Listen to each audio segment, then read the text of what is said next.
Bonjour à chacun et à chacune d'entre vous. Mon nom est Paul-André Durocher, je suis l'archevêque de Gatineau. Et j'entreprends avec cette vidéo une série que j'intitule La messe déconfinée.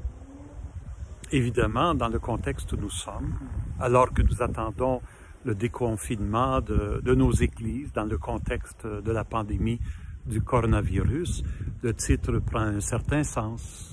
Nous voulons que nos églises soient déconfinées pour que nous puissions nous retrouver pour célébrer l'Eucharistie. Moi, j'ai bien hâte.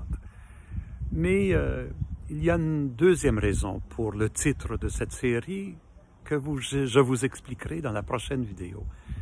J'ai l'intention de présenter ces vidéos peut-être à chaque 2-3 jours.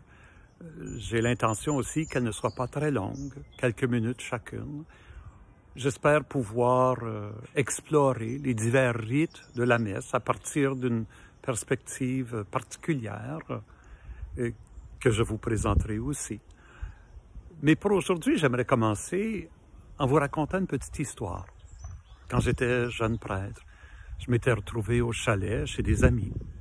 Il y avait un homme là, un peu plus âgé que moi. Il me prend de côté puis il me dit « Paul-André, moi j'ai un adolescent de 14 ans, il veut plus aller à la messe. Qu'est-ce que tu lui dirais pour le convaincre d'aller à la messe? » Je lui ai pas répondu tout de suite. Je l'ai regardé, je lui ai demandé « Qu'est-ce que tu lui as répondu? » Ah, il me dit, moi, je lui ai dit que dans notre maison, nous allons à la messe le dimanche, ça fait partie des règlements familiaux et tant qu'il vit sous le toit de ma maison, il va aller à la messe. Moi, j'ai rien répondu à ça. Lui, il me regarde et dit, t'aurais dit quelque chose d'autre, toi? Je lui ai dit, écoute, je pense que j'aurais commencé en essayant de lui expliquer pourquoi moi, je fréquente la messe. Sur ça, c'est lui qui garde silence. Alors là, je lui ai demandé, mais pourquoi tu y vas, toi, à la messe? Il me répond, pour donner le bon exemple à mes enfants.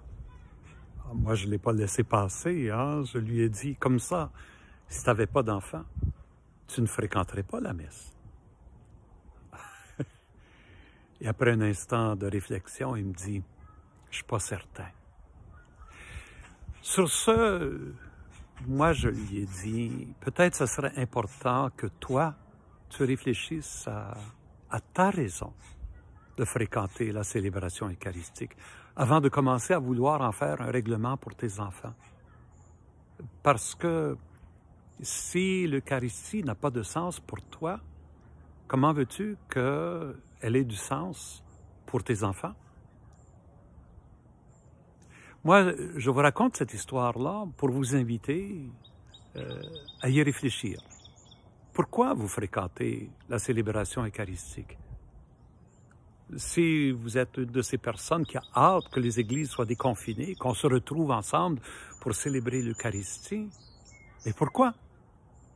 Je vous invite à en parler autour de vous, à discuter de ça avec d'autres.